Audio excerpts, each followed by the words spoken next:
Ito hong SIPCOR na ito ay inyo na pong pinahihinto ano, ang kanilang operasyon.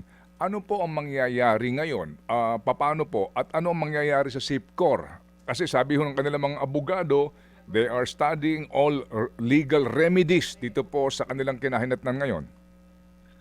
Napahinto na po natin sila dahil noong nagdesisyon ang ERC, actually natalakay ito sa kanyang pagpupulong noong August 13, 2025 Mhm. na bawiin na yung provisional authority to operate ni SIPCOR. Mhm. Lamang ay dahil hindi naman po pwede na basta-basta lang na pahihinto siya nang walang papalit.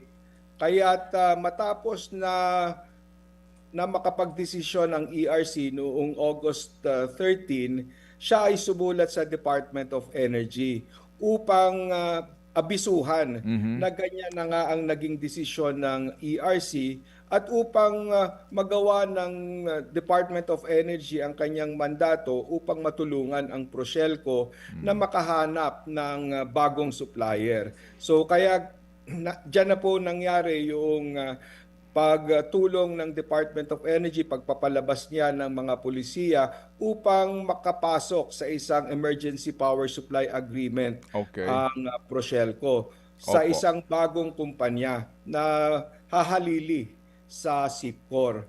At Okay. yung ginawa ng ERC, yung revocation ng PAW ng SIPCOR ay ginawa niyang contingent or nakadepende doon sa pagpasok ng bagong power provider. Para nang sa ganon ay walang magiging pagkakatigil sa Mhm. supply ng Mhm. kuryente sa mga konsumidores ng Siquijor. So as we speak now, kumusta ang power supply sa isla?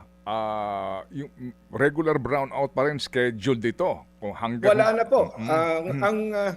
Bago po kasing supplier ngayon ay Mm. iba ng kumpanya, Okay. Total Power Philippines.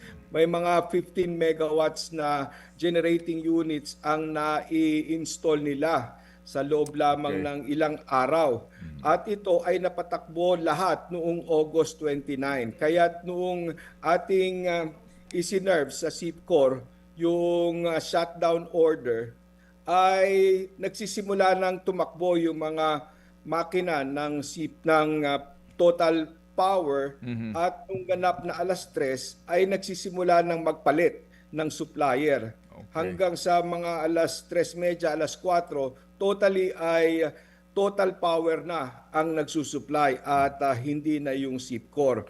Ako'y galing sa Siquijor hanggang kahapon Mhm. at mula nung na naglipat ng supplier, nagtanong-tanong ako doon sa mga nakasalumuha ko sa Siquijor, wala na silang na-experience na power interruption hanggang Mm. kahapon. So Okay. maayos naman yung naging pagpapalit ng supplier at yung bagong supplier, maayos naman yung nasusuplayan Opo. 24/7 Okay. yung pangangailangan ng Siquijor.